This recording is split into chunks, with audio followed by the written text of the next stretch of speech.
I don't like Terrence Malick. Me neither. Alright, so we finally got to the Wonder Watched, and we didn't have to go to the theater to go see it, which was nice, but we still had to watch it. Which, wasn't so nice.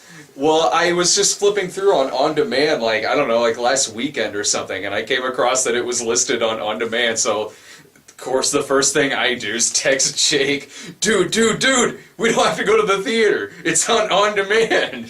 So, that's actually really awesome. yeah, I mean, so we got to make snarky comments through it, but reality does set in. Yeah, there was a while where our snarky comments just kind of stopped and we were just staring at the TV. Uh-huh. And this is the Terrence Malick movie that's actually not going over all that well. I think it's at like a 40-some on Rotten Tomatoes. It was virtually laughed off the screen at some festival. I think it was the Venice Film Festival. I mean, of course there's some critics that like it. Okay, no, I didn't much care for this. Of course, it's not Terrence Malick's not my thing. I don't like Terrence Malick, and I think it was said beforehand that I think it was Affleck who said this, that this movie's so pretentious it makes Tree of Life look like Transformers. That's kind of true, honestly. It's pretty pretentious. But and you know what? Pretentious doesn't necessarily mean bad. It doesn't. There's a lot. Some of my favorite movies, I could say, that movie's pretentious. That doesn't necessarily mean that it's bad. It's just a characteristic of a movie. But when that's all it is, to where that's the only reason why it exists, it doesn't exist for an audience. It doesn't even exist for its own audience. It exists for Terrence Malick. Oh, yeah. That's why this fucking thing exists. But here's my thing, though.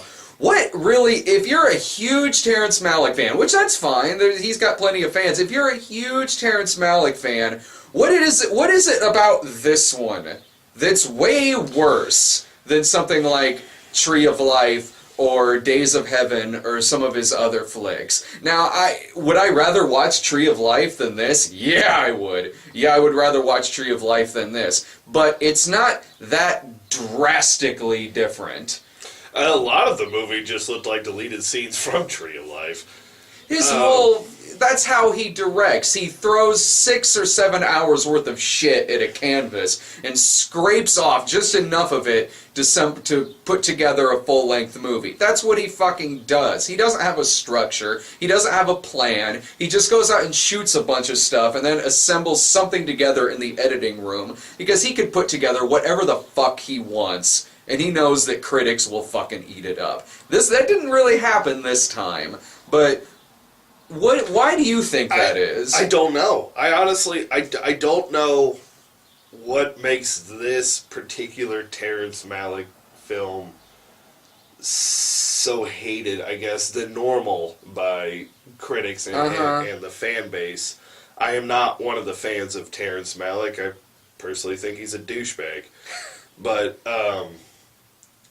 I don't understand what made this one so particularly bad. I could not tell a difference between this and Tree of Life and any of the other movies that he done. It looks like a Malick movie. Yeah, it does. It does. I suppose I just don't get it.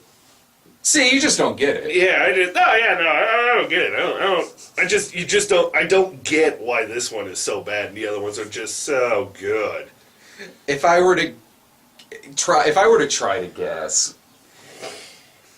a big difference between this and Tree of Life is that the really, really poetic parts of Tree of Life, that's pretty much this entire movie. That's this entire movie. Tree of Life, while being slightly confusing in its scene placement and stuff like that, it did have parts where you knew what was going on. Maybe you didn't know why what was going on, but you knew what was going on in some scenes. Whether it was some of the relationship between Brad Pitt and his son, like it had sequences in there where people talked.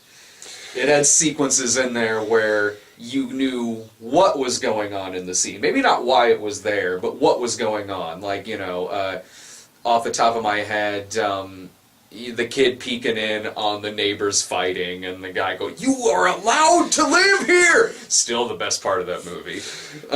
We didn't even get one of those lines. We didn't! We didn't even get a line to walk away with that we thoroughly enjoyed. Or a performance that we thoroughly enjoyed. At least Tree of Life had Brad Pitt. Brad Pitt was hilarious. He was great. Brad Pitt getting his son to, like, hit him on the head and shit like that. Like, it had moments like that in there. And it had dialogue, and while this movie did have dialogue in French, fucking barely it did. It did. It barely did. Yeah, but most of it was done by the French girl. I think I heard Ben Affleck, his voice. Yeah. I think off the top, like a grand total of 4 times. And he's in the entire movie. He's in the entire movie. Yeah. Like he wasn't completely cut from the movie. He's there. He's in the whole thing. He doesn't say a fucking thing. There's a scene where they're moving shit. They're like when they moved in. Yeah. And they're moving shit, and she's like, "Where do you want me to put this?" And he's just. And apparently that was a surprise to them when they saw the final cut of the movie. And so basically what you have to know about this movie is that, and this is what I took away from it, is that it's just about, it's about a guy's, he has a relationship with this French woman, and she moves back to the States with him. It doesn't go so hot. She goes back, and then he hooks up with Rachel McAdams. They have a relationship, doesn't end so well. Then he appears to get back together with a French girl. They get married. At first it's so she can get like a green card, but then I think they like legitimately sort of fall in love with each other. Then they for real get married. That's not in front of a bunch of prisoners as witnesses. That was amazing. Do we have any witnesses? Yeah, right over here, buddy. Right over here, buddy. Sign a marriage certificate, boss. Sign a marriage certificate there, Luke.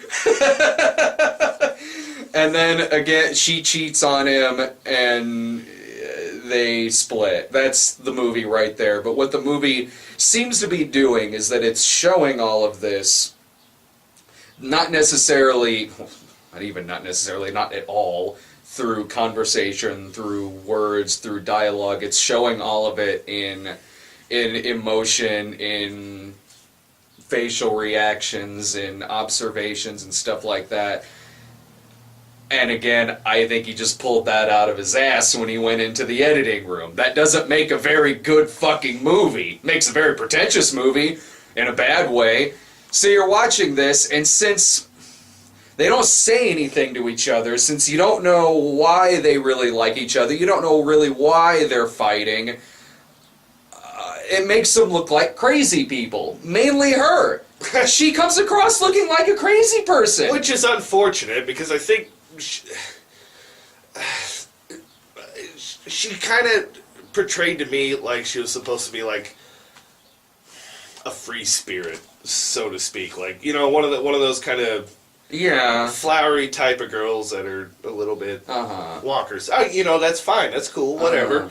But where at the beginning she seemed endearing and kind of cute, closer to the end, while no fault of hers, I don't think, closer to the end, she just started to seem like a functional retarded person. Yeah. Like, there's this scene where she's, like, by a dead tree, and it's, like, close up of some of the branches. She's licked the branch, and then it cut away to something random. Can we go back to that?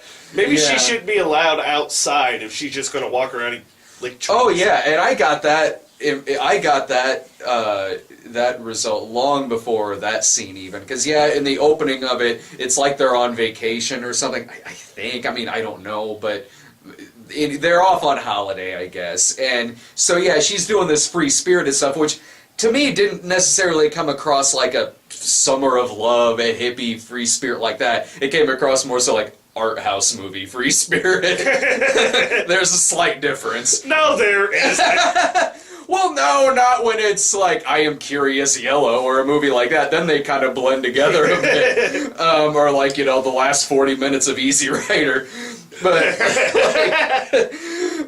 but then it gets later on where she's in the States and she's, again, kind of dancing, ooh, like that in the middle of, like, the fucking fields and the wheat fields, not saying anything. She's, like, talking to herself in, like, the tubes in, like, a laundromat. She's mesmerized by a plane going over the fucking sky several times in the movie, even though we know she's been on an airplane. We know she knows what that is, and then she's doing... Okay, this was maybe my favorite shot in the movie, where she's doing all this fucking art house Malick shit in the parking lot of a Sonic. Oh, it's like, dude, Sonic commercials can't even get away with being deep and introspective. like Terrence Malick's not fucking helping that any. That was, in front of an Econo Lodge, too. Yeah, the Econo Lodge. You can't make the Econo Lodge look like a nice place to stay, Terrence Malick. Bullshit, I call that. I wanted to stay there after that. After that scene, I guarantee look, a French chick is wee in the middle of the parking lot. I'm behind that. That's the magic of movies. It's like when you go to Reno, Nevada. It doesn't look like the first 20 minutes of Sister Act. No, it doesn't. It's more like Sister Act 2. It's Sister very bad. Act 2, not Very nearly bad. as good. Not nearly as good. You really don't want to go to Sister Act 2. That was in Reno, man. I stepped off the plane. It was like, am I in Reno or the small town from U-Turn? What is that? Reality smacking me in the face here. So, to me, I'm watching this whole thing like, seriously, why? Does she have, like, an inkling of a brain inside of her head? It's just like they just put her head on a couple of... here's what she comes across as. She comes across as one of those inflatable men you see in front of... Oh, the car wacky waving inflatable arm flailing tube man? Yeah. That's what she is throughout this whole fucking thing. And, I mean...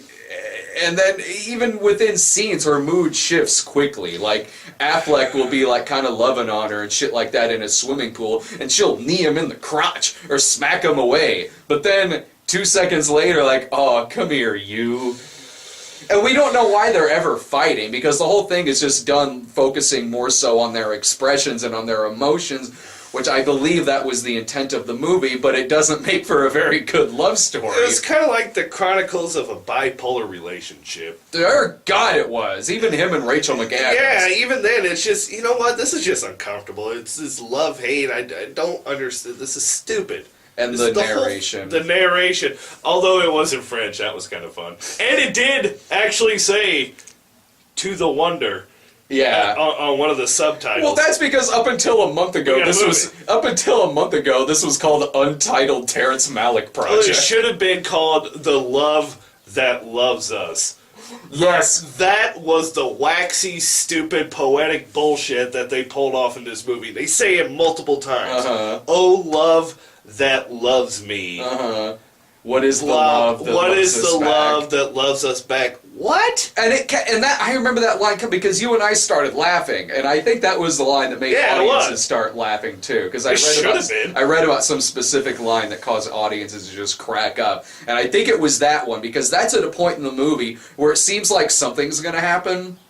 This movie, like, there's often times where it seems like something's going to happen, but you don't know, and it all has to do with Affleck's job, I think. They never really established it. You can only assume that it's his job, and not some just kind of enthusiastic amateur that's going out and doing it. So yeah. I assume that it's his job. From what I gathered of it, he was like a scientist, a geologist, maybe some kind of scientist. I don't know. Working on this housing project that was in the middle of buttfuck nowhere. Yeah. Just cornfield, Illinois. I'm pretty sure I've been there. And then there's this problem where they're like, it cuts to the townfolk, and the townfolk are saying muttered southern drawl crap. It's God's land. We're good God-fearing. We're good God-fearing folk around here, boy. And they're saying crap, and he's like testing the dirt, and then it never goes back to it. This happens maybe three times. This happens 3 times in the movie. It happens early in the movie, too. Yeah. I guess it was early in the movie. I don't know. I've been watching this thing for 5 hours. Yeah. And this was the under 2 hour. Yeah, this is the under 2. Ugh. But it showed it like that first time. Yeah. And then it kind of dabbled back on it with random cutscenes. Of course, it's Malick. And then he kind of goes back to it a couple of times. And then, like, from, like, at least the halfway point on, Yeah. they don't mention it. No, they don't. It's just dropped. There's no resolution to it. I guess how could there be? I didn't even know what was going on in the first place. There's no setup to it. It's just stuff is happening with this town, and I thought, like, maybe water was getting poisoned. Like, I don't know. Like, oil was leaking into the water supply and making everybody... It's symbolic from earlier in the movie where they were walking on the Dead Sea. I'm just trying to tell you. Somebody's actually going to put that 2 together, Brad. And see, that's what I'm doing here. I'm trying to tell you that before the commenters write us a novel about what that They're still going to write us a novel about it. Brad was right, and here is why. Or even the Javier Bardem stuff that didn't seem like it had any... Why was he there? Like we kind of joked about why was Sean Penn there in Tree of Life, but with that, which is true, why was he there? Why was he there? But at least we knew he was Brad Pitt's son. We knew his relationship to other characters in it. I don't know why Javier Bardem was there. There's one scene near the end where his character is with Ben Affleck's character. He says one line to him. That's it. That's it. That's the only time that these two stories interact with each other. Oh, well, other than... No, there was that where the French chick was at the church and he gave her the Jesus cracker and the Jesus blood. And he's talking to the prisoners in one scene who I guess was like their wedding party. This is a cake and reception, guys. Yeah, so like, but as a whole though, I don't know why he was there, what he had to do with anything that was going on. Even by the end of the movie, I didn't. He's just not no one in this movie is a three-dimensional character at all. Yeah. And with the lines like, what is the love that can't love us back, and stuff like that, they're all waxing this very shallow poetic dialogue to each other that makes their relationship have no more substance to it than fucking Edward and Bella's, because it's all shallow shit. It's all like just something that like a 7th grader would write in their fucking notebook about some boy that they like. That level of fucking amateurish fucking coffee shop poetic crap that he puts in all of his movies, and that's this whole movie just at its fucking thinnest, and also it's when you actually break it down, it's very laughable. Like the one line where she's in the pool, and the narration says, "I write my words in the water because it's words I don't want to speak." I write words in water, and they are the words that I dare not speak. So a diary. A diary. That's what a diary is. Her diary is a body of water. Yeah. So I guess no, she literally meant water. No, she was like going like this with her hands. She was writing shit in the water. Yeah. I think that's what a diary is. I mean, seriously, she should just ask her daughter what's in her diary, because I guarantee you it's no more philosophical but than the shit she's been fucking... Oh, yeah. Out of curiosity, what did you write? That is for me to know. I write what I feel on the air, because the air is around us. It vanishes with time. And when they were in Paris at the beginning, when she says something like, or maybe it's him, it's one of them who says, "I am glad that I have this love for this person. Otherwise, I don't believe I could marry them." Oh, really? Yeah, I remember. Is that how that works? That's deep. That's really deep, thank you. Or that really symbolic shot where she's on the 2nd floor, he's on the bottom floor, and it's like, ha, Yeah, there's stairs between them. We see them walk in their separate rooms. Oh, subtle, dude. I don't get it. See, here's why you don't get it. Oh yeah, please tell me why I don't get it. Please see more into that than what's necessary. It's because, did you not notice that they were surrounded by greens? Alright, this movie clearly means that their relationship needs more fiber in their diet. That's why their relationship's so shitty. See, I thought this movie was all about pro-choice. I missed it. Maybe I just didn't get it, I suppose. I thought it was about apartheid. That would have been awesome. This movie clearly represents the Occupy Wall Street movement. Oh, yeah, Occupy Wall That's Street. right, she's such a free spirit. She's fighting for that 1%. You know what? Fucking probably. Alright, yeah. Why the fuck not? You know, at least he got it in under 2 hours in this one. It really didn't seem like No, it didn't because of all of its false fucking end. This is another thing like Tree of Life where you're really scared to check and see how far along you are into the movie because it doesn't have any kind of point A, point B, point C. It doesn't have a climax. It doesn't have any kind of structure to it. Which movies can do that fine. They can't. Look at like Eraserhead, which probably has as much dialogue. Actually, I think Eraserhead has more dialogue than this movie. which is impressive. But yeah. But that movie, I don't know, it just did stuff like that well. It was actually entertaining. It was actually kind of cool and moody and like really kind of creepy in parts. Like I don't know, that movie just worked. There are movies like that work. Terrence Malick's just don't work for me because it seems like that's just all they exist for. It just seems like they just exist for just Terrence Malick to just jerk himself off while he's looking at himself in a mirror while he can see trees and shit in the background. Actually, that was kind of cool that we watch it at home because it was thunderstorming here. So with the Malick movie, that's kind of like watching it in surround sound.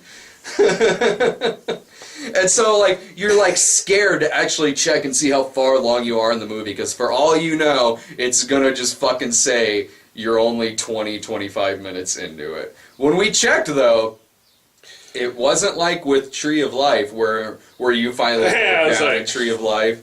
Dude, we still have over an hour of this shit left. Oh, my God. No, this one, we were like... It was less than an hour. We checked it. We were like almost right at the halfway point. So Yeah. that wasn't so bad. The funny thing is that we were probably at the same point as in Tree of Life. It's just this movie was like a half hour shorter. Yeah, this movie was a half hour shorter. And I mean, you're right. I mean, the equivalent wise, it was probably the same, but I mean, this one he reined it in by a half an hour. Well done, I suppose. I guess. I guess his hand got chafed. He couldn't masturbate all over himself anymore. The only movie that he did that I liked was Badlands. I think that was like 90 minutes. But Badlands could have been 2 hours if it wanted to be. Badlands was an actual fucking movie. I think Days of Heaven was like only 90 minutes, but I don't like Days of Heaven either. To me, it's the same kind of movie as all of his other fucking films. And it always made me really mad that Heaven's Gate got all the flack that, to me, Days of Heaven really deserved.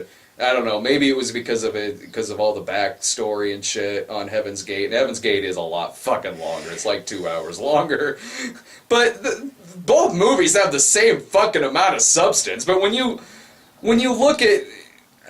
I don't know, maybe I give Heaven's Gate a pass. I think Heaven's Gate's more entertaining. I think Heaven's Gate's more well-made. Heaven's Gate actually has dialogue. It actually has characters interacting with each other. It's got some pretty good violence in it, with actual context to it. But it has a love story. It has a love triangle in it that's similar to the one in Days of Heaven. And I read reviews of Days of Heaven that are like, well, you know, it doesn't have too much character in it, but oh, it's so pretty, 4 stars, one of the best movies ever made. And then the same critic will review Heaven's Gate and be like, yeah, it's pretty, but it has no characters or substance. Fuck off, you like Days of Heaven only because Terrence Malick did it. But with this, sorry, I went on a big tangent there. You sure did. I went ahead and just kind of let you finish. You know, you do your thing. That's what we did with this movie. You just got to sit there. You just gotta let it finish. That's what we did at the end of this movie. We just sat there, let it finish. Just let it finish. That's what we did because I think that's where I was started to go with it. Was like this movie does have a few fucking false endings to it because you can't fucking tell when it's gonna end. It seems like it's kind of gonna end because you can sort of tell when when it's getting close because the narration starts repeating itself. Yeah, it's the climax. I suppose that there's going to be a climax of the movie. Of any Malick movie, I've kind of found, is when the waxy poetry, they ran out. Mm-hmm. I mean, I think they literally wrote, like, maybe a paragraph worth of stupid bullshit lines. It all amounts up to just... it amounts up to, like, this much dialogue. And they read it, and they're like, well, we still got 4 hours worth of this movie, so just start repeating this shit closer to the end. Because by this point, when we first introduce it, to here, everyone's gonna fucking forget that it's been talking about the same stupid waxy poetry shit since the beginning. They haven't changed the lines. There's nothing different about it. It's the same recycled garbage. But they recycle it a little quicker, like close together in the last part. Like, I think what they do is just not have that much of a pause in between. Words. It goes like you remember that whole sequence near the end of this, and this is when I kind of started figuring it was sort of close to the end. But again, you never fucking know. It was when it kept repeating Christ. Like it seriously just amounted up to go with Christ, bro, go with Christ, go with Christ. Christ be with you, it was like Christ is with us all. Christ is in our hearts. Christ. It's like Christ is in every sentence, and that's when you can kind of tell that one of his movies is sort of nearing ending, and then it goes to black. You're like, okay, all right, is it over? Oh no! Don't ever get your hopes up on that first cut to black. No, not even the second or the third one. First one, goes to black, then garage door opening. So then it cuts to, I don't know, they break up again or something like that. Cuts to black. Ooh, whoa, whoa, fuck! It's like steps. It's like showing us all the places, all of the locations they've been at throughout the rest of the movie, but they're not there, so it's sort of like... It's a much artsier version of the last 30 seconds of Halloween, showing all the places he's been at in the movie before. He's just, you can hear Ben Affleck breathing behind the camera. It's doing that, and then it goes to black again, comes back, and then that's what you were talking about earlier, where she's back in her homeland, I guess. I don't know. She's freely running around, like, licking branches and stuff like that, and then it ends.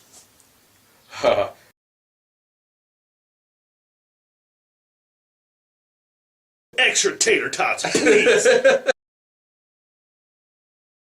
And then you have that relief where you're just like that. And it got to, like, we couldn't even say anything really funny towards the end of it. Like, we both broke down at around the same fucking time. And what did you say? You sat there like, okay, here's the fucking time where we fucking wrap it up.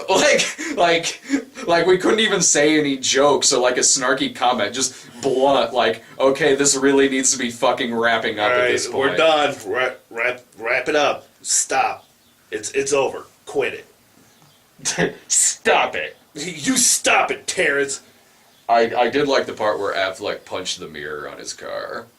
Oh yeah, because I like Ben. That was pretty intense. Yeah. I didn't actually see that coming. Like that was because it was emotion. That was the most emotion he showed in the whole movie. And that's not a knock against Affleck. No. It's not a knock against Affleck at all. I like Ben. I like Affleck too. Like everyone's like that in this movie. It's not their fault of their own. It's hard to, show emotion when there's nothing to be said or.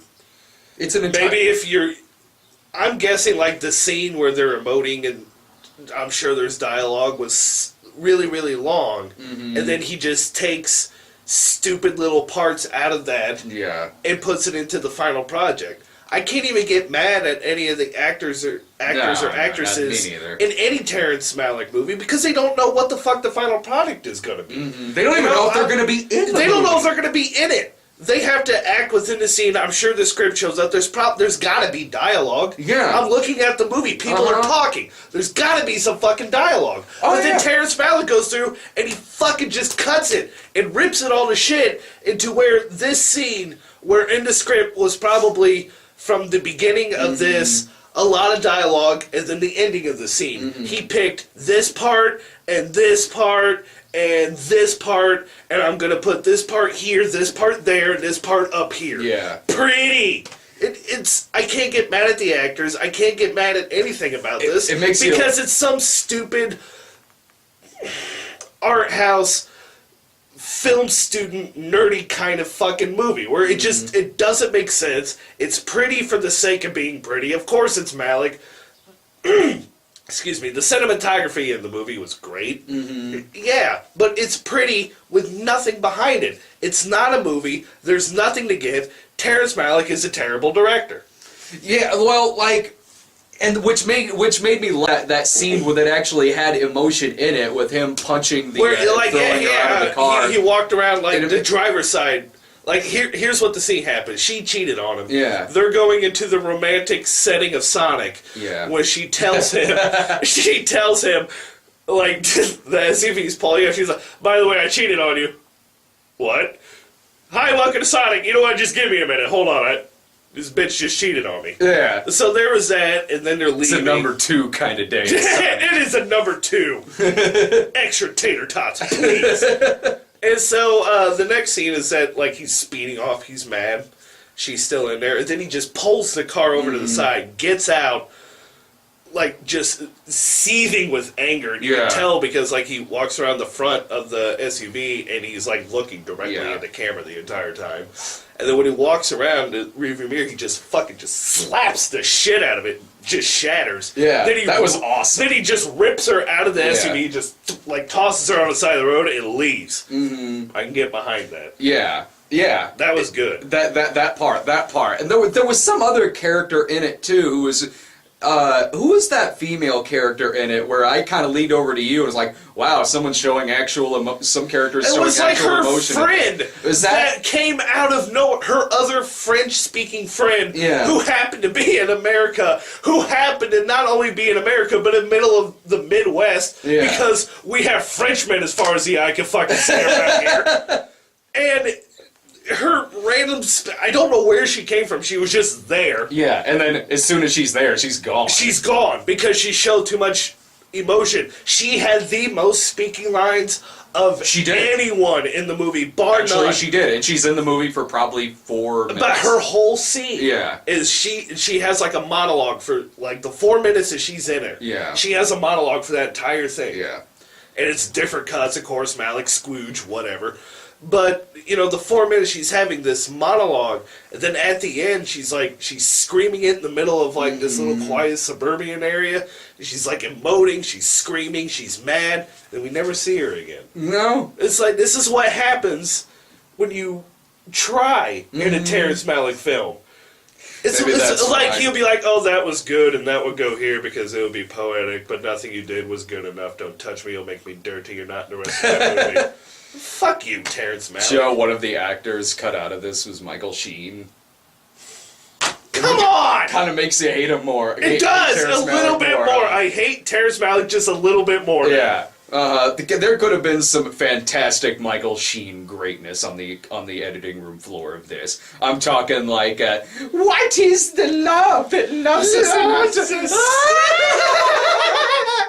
That would have been amazing. Affleck, bring me the French woman. She's been very naughty, very, very naughty. She stayed in an Econo Lodge when there was a red roof inn only 5 miles down the road. Oh, you bring her to me at once. Everything he said. I would like to think that since we don't know what his part was, we could just assume it was the Twilight character. It was the exact same thing. We can just assume that that's what it was. This could have been the most amazing movie ever. Fuck yes. They actually listed several actors that were cut out of this, and he was just one of them. And there was an actor who was in Thin Red Line. I forget which one? Maybe it was Jared Leto. I might be wrong. Freddie Prinze but Jr. it fucking would have been. But there was an actor who was supposed to be the lead, who was filmed as being the lead in Thin Red Line. Was it Adrian Brody, maybe? Was it Brody? Adrian Brody's in that for like 5 seconds. And there was an actor, though, who was... It might have been Brody, who was... It was supposed to be the lead, and then in editing... Like how all of his stuff is edited, shit gets moved around, people get cut out, and that actor actually kind of called them out and said, like, I'm not doing one of your fucking movies again. Really, man? Like, you as an actor, you get into these parts, you train for these parts. Psychologically, especially in a World War II picture like that, you gotta immerse yourself in the environment that is being asked for you to act in. And here you have this guy. It can't be easy to put yourself in the psychological mindset of like World War II. Yeah. I would have been livid. So would I. I mean, I would have been just thoroughly pissed off. So would I. That's not even an ego thing. No, that's not an ego thing. That's just that's disrespectful. You made me. Psychologically, you made me do this for seriously no reason whatsoever. You wasted my time. Yeah. And my time is precious. Mm-hmm. Terrence Malick is wasting my time yet again. If I ever see that hidey hole cowboy hat wearing son of a bitch, I'm going to punch him right in his fucking face. Did you almost punch me when I was sexy? A little bit, yeah. When you were sexy Terrence Malick, it's Halloween, there's an urge. I was like, I need to punch you. Because you've wasted my fucking time. I'm so proud of that costume. That was one of my. When I bought that costume, that's a costume you get where you just get. It's like a Terrence Malick movie. You get a little over here, you get some over here, grab over some here. of this. So I'm at Spirit Halloween, and I buy a skirt, cowboy hat. I got them all at the same place: skirt, cowboy hat, leggings. Fake beard, which I didn't end up using the fake beard. I ended up just painting it on. And also, like, face paint, just in case the fake beard didn't work. I bring all of this up to the counter, and the lady's just kind of like, I don't even want to know what the hell you're being for Halloween. That's a weird assortment of items you have there, sir. I'm laughing. I'm sexy Terrence Malick. Come on, you don't see this? I said a smart ass here. I was like, I'm obviously sexy Santa Claus. She's like, I ain't never seen Santa Claus look like that. And then I had to go to like a sporting goods store and get like the vest kind of thing that he usually wears. You can see the picture on my face. It's on my Facebook. I was proud of that. that was pretty good. Thank you, Terrence Malick. Not for your movies, but for that costume. For that amazing costume idea.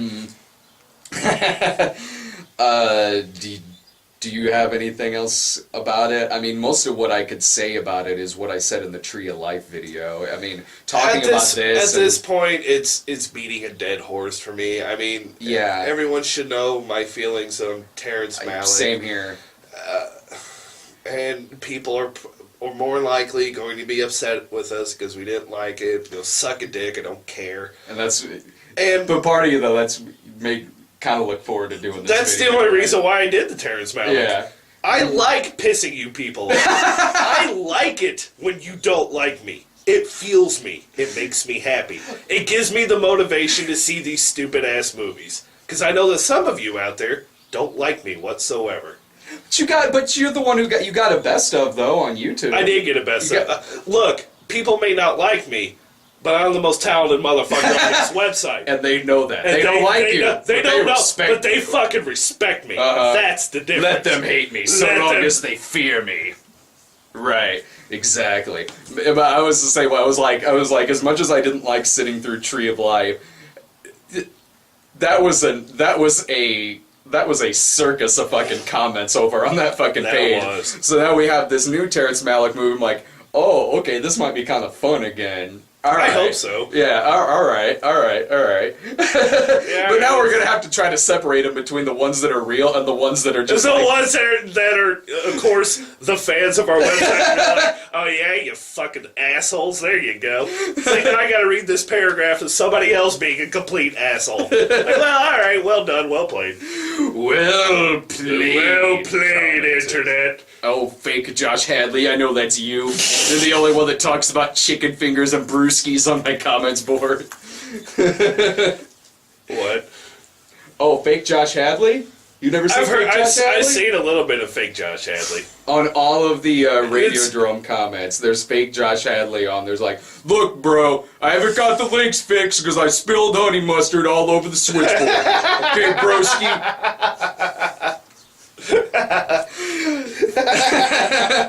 Never fails. Every single one. Oh, that abuses me. But no, I don't have anything else really. What I said about Terrence Malick as a director, I pretty much laid loose in the Tree of Life video. Yeah, it's just there's nothing to get. No matter how many times people tell me, I just don't get it. There's nothing to get. You motherfuckers don't get it. And if there's you get nothing there.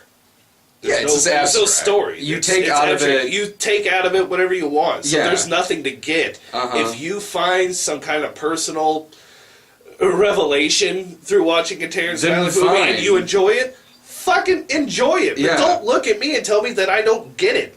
There's Yeah. nothing to get. That's what it's abstract. I don't see the same fucking thing that you see. I see irritating pictures that is in something called a movie.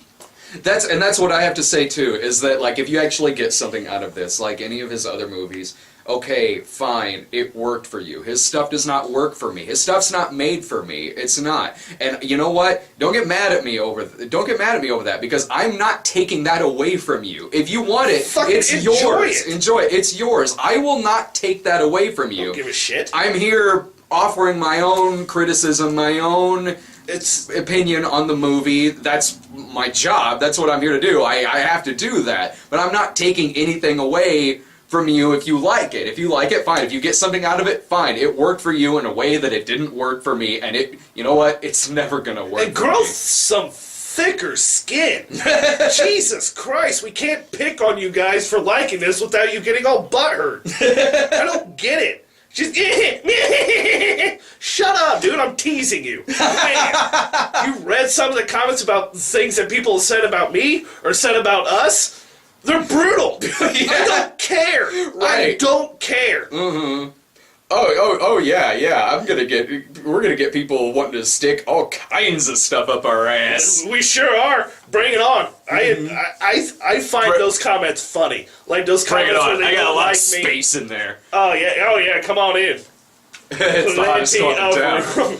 I see what you did there. Okay, so that's all I'm I got. lethargic. I feel a little bit better. You feel a little bit better now? I feel a you little good? bit better. You good? You want to go have some soda, some more chips downstairs and stuff? Yeah. Just chill out a little bit, watch some A cartoons. little bit of cartoons. Yeah, that'd be nice. Little cartoons, little Jon Stewart, little Colbert Report down there. Yeah. Take our mind off of things. So something other than Terrence Malick, please. All right, we can do that. Yeah. We can do And that. there's something else that's been bothering me. I gotta be honest with you. Regarding this summer, Yeah. I'm not looking forward to it. Why? What's coming up? I mean, like, I'm not being smart ass. I mean, like, really. To be completely honest, the one review that I'm not looking forward to doing this summer Yeah. is the Smurfs. Wow. Well, And yeah. hold on. It's not because it's a sequel to a movie Yeah. that I did not like. Mm-hmm.